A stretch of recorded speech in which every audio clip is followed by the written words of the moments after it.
I always believed my marriage was built on honesty. Maybe not perfect honesty. No relationship has that, but honesty about the things that truly matter. The things that shape who you are.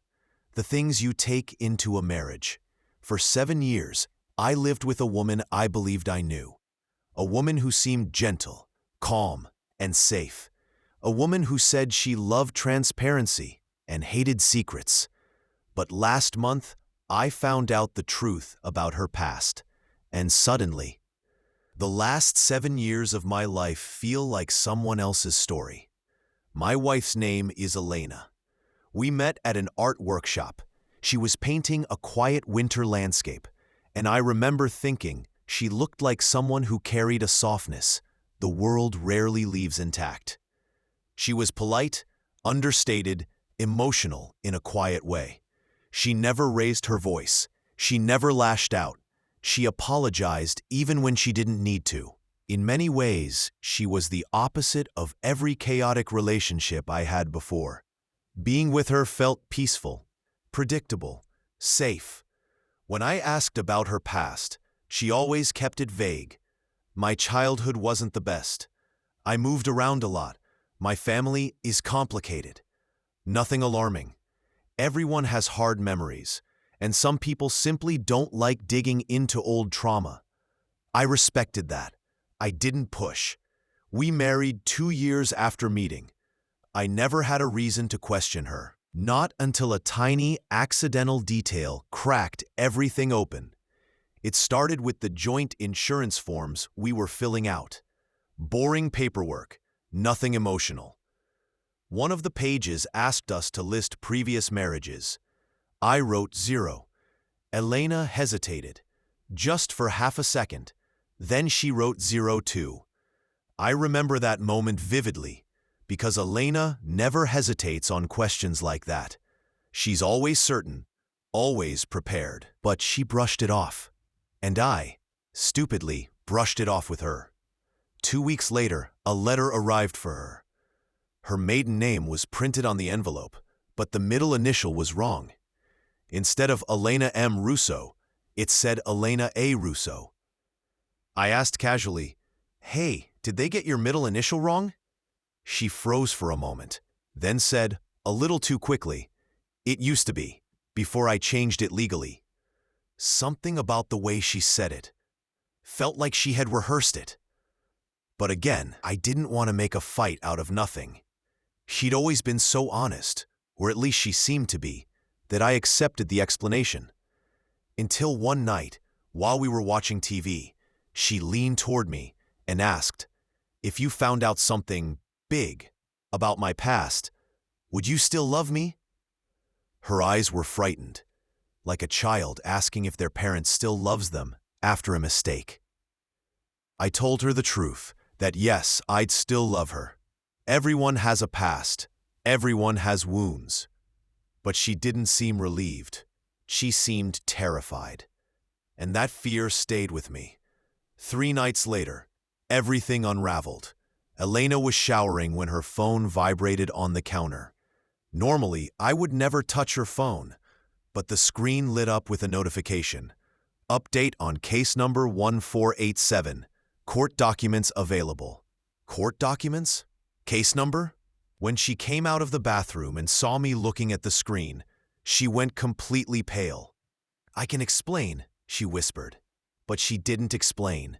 She grabbed the phone, deleted the notification, and tried to walk away.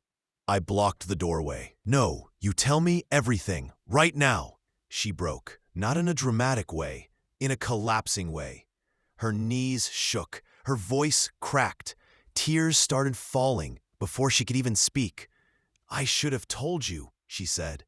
"I was going to. I just didn't know how." "What did you hide?" I asked. "Were you arrested?"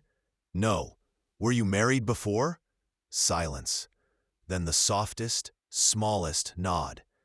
"How many times?" She closed her eyes. "Twice." I felt my stomach drop. Her first marriage was when she was 19, to a man who was 10 years older, controlling, manipulative, cruel. She said she left him after 3 years, moved states, started over. Sad story, painful story, but understandable. The second marriage was not. Her second husband filed a restraining order against her. When she said those words, I felt something cold slide through my spine.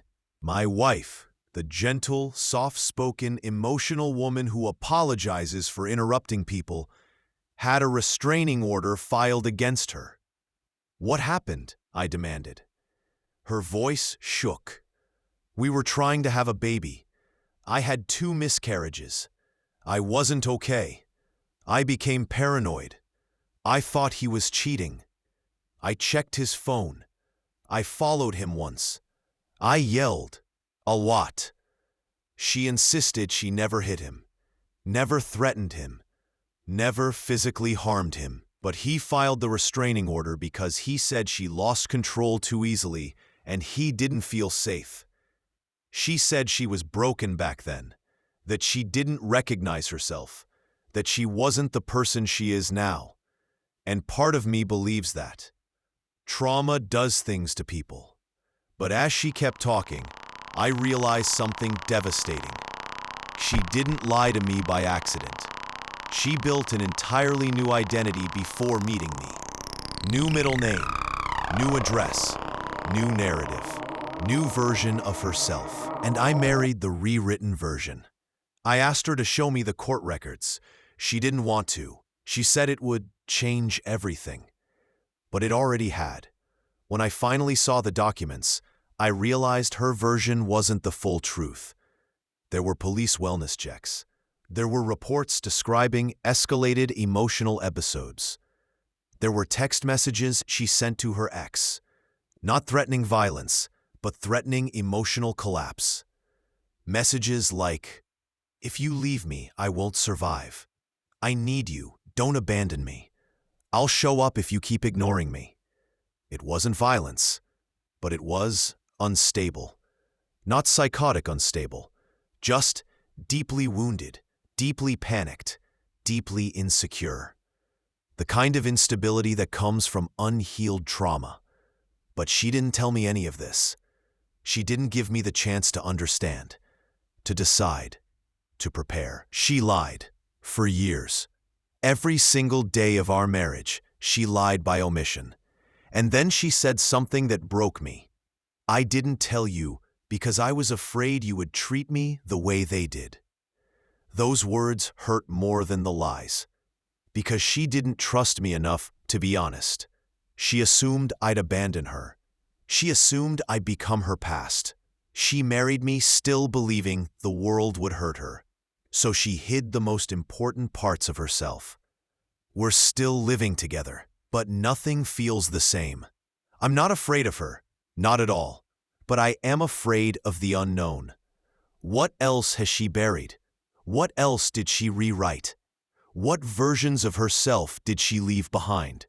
Is the woman I married the real Elena, or just the version she wishes she were? She wants to go to therapy. She wants us to heal. She wants to rebuild trust. But trust doesn't rebuild just because someone cries and says, "I'm sorry." Trust rebuilds through consistency, time, transparency, truth. And I don't know yet if she even knows how to give those things. I love her, but I don't know if love is enough when the foundation was built on lies. Sometimes the truth doesn't destroy a marriage. Sometimes the lie does. I'm standing in the middle of that choice now, trying to decide if the woman she is today is honest enough to deserve a second chance, or if the woman she used to be is the one she'll return to the next time something breaks in our lives. I don't know the answer yet, but I do know this: the past always comes back, no matter how deeply someone buries it.